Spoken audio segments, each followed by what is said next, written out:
about lack of education, about fights, the violence, sex. It's about everything. What's good about hip-hop is that it's the only form of music that if you listen to, anything that has to do with current affairs, it would be stated in that, in hip-hop. Hip-hop is more than music. It's what? It's the way you dress, the way you act, the way you what? To different people, hip-hop means different things. For example, like when I said Woodstock, I said Woodstock because, like, you probably attended Woodstock. You know, maybe you had a bush, you had afro. So it was of my age. You're right about that. All right. A couple years ago, they did something called Hoodstock. Well, let me go. When were you born? What year? 74. 72. 72, okay. So a couple years ago, they did something called Hoodstock. Like before like Hoodstock? Remember? Hoodstock. Yeah, right. See? Gotcha. So Hoodstock, like, even though you call it Hoodstock, it's a spin-off of Woodstock. Right. And it's totally different. I mean, it happened in New York City. It didn't happen, like, out in somewhere where they had to hose people down. Like, Woodstock was bananas. But everything is related. Like, a lot of things if people take the time out to listen to, I can only speak for myself. I mean, don't go to the store and just buy any CD and say that I said you're going to get, you know, information, like, you know, valuable information on these CDs. Now, you have to selectively choose what artists you want to listen to and what they're talking about, see if it interests you. But I know personally, speaking from where I'm coming from and where the Fugees are coming from, the information that we're giving to you, or the information that we're putting on our music and on these songs is valuable information. You know? Who are your heroes in hip-hop? My heroes in hip-hop happen to be, they happen to be artists that bring across what I'm talking about, like Rakim, like an older guy, like he's been in this for a good maybe 15 years. Big Daddy Kane, that's another guy. Rapping Duke. You know about Rapping Duke? No. Nah, Rapping Duke. I got a long way to go. Idols. But my idols happen to be idols that express themselves with the thinker. Okay, but I know LL Cool J, I know Dr. Dre, I mean, I know you guys, what?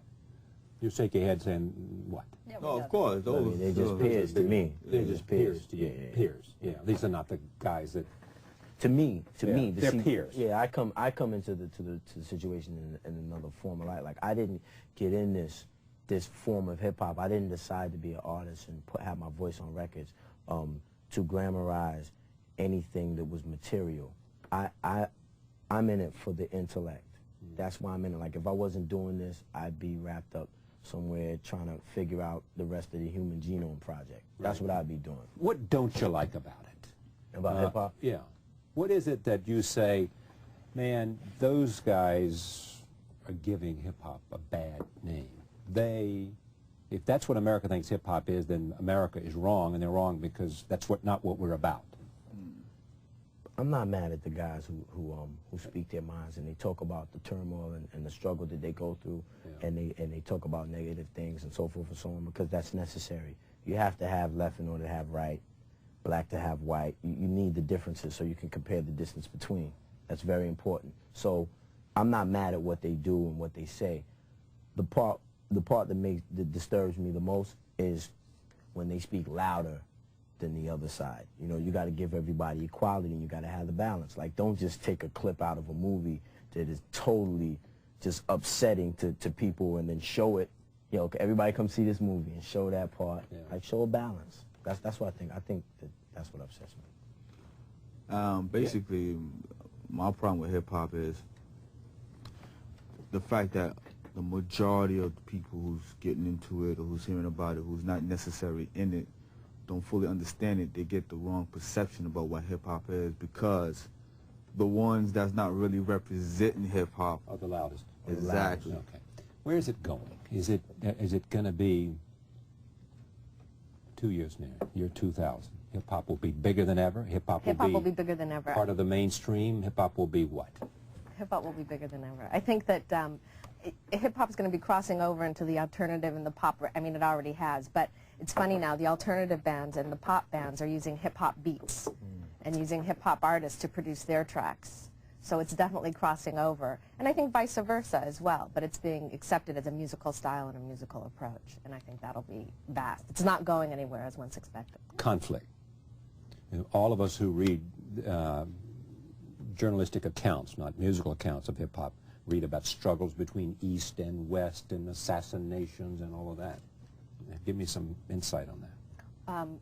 Well, yes? I personally hate the glorification of violence and the degrading of women in hip-hop music. You speak out on that, and you... No, it's not my business. But unfortunately, I wouldn't work on a project that would glorify that or be a part of that. This project was nothing of the sort. Why do you I'll think speak out on is? the other end, on Okay. the positive end, as much as possible. But why do you think there is the violence and the glorification of the abuse of women? It's what people grow up with and see, and Is you that know, what you and guys dream think? about. I think It also seems that, to get the most attention. but not anymore. But I you think know, that's ending. I think that if you look at it, everything has violence and glorification and sex. Like if you go to movies, like the Arnold Schwarzenegger, he's the violent part of the Hollywood, where Harrison Ford is more like, every role he plays is more like a fatherly, a husband type of role. He represents that.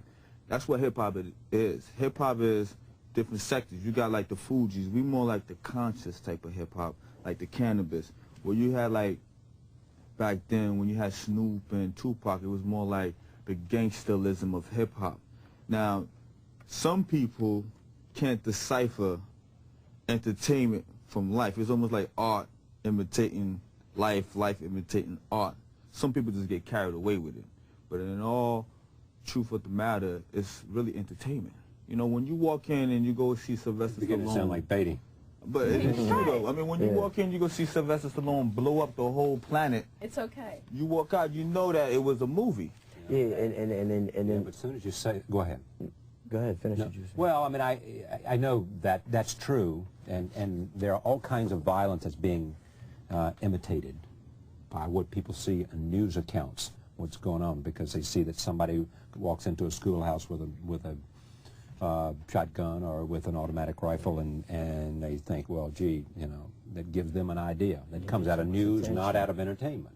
Right. So, but there is this element that it gets so much attention. That's why that feeds the idea that things are acceptable. But you know why, though? You look like, for example, like, when I was growing up, we loved mobster movies, like Al Pacino and Robert De Niro. They like gods in the ghetto, right? They are. But well, I mean, people just love the, like, Scarface is like a classic. They love Al Pacino. Love Al Pacino, Robert De Niro. And the thing is because the bad guys never seem to win, but everybody root for the bad guys. Because it's almost like when you go to a movie, the bad guys are glorified.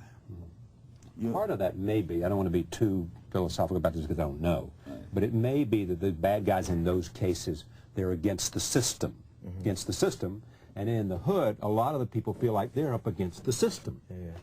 Huh? Yeah, and what it is like... I'd say that's pretty accurate. Yeah. Like the when you, like movies, for example, to some people, most movies that affect people are the movies that just have, you know, an overrated amount of violence in them, you know, and then that would be because violence seems to attract so much attention than just regular lovey-dovey movies, you know, like a movie that got a lot of there was people were raving about for a long time was like The Crying Game or something like that. Yeah. Like it was crazy because it had another twist to it, not a violent twist, but just a crazy twist to it. Right. If you ask me, one of my favorite movies was Usual Suspects. Mine too. Oh, yeah, that's my favorite. Now that movie didn't see. There you go. what I mean? That's what I mean. That's what I mean. Like, Yeah, it was great. I couldn't agree more.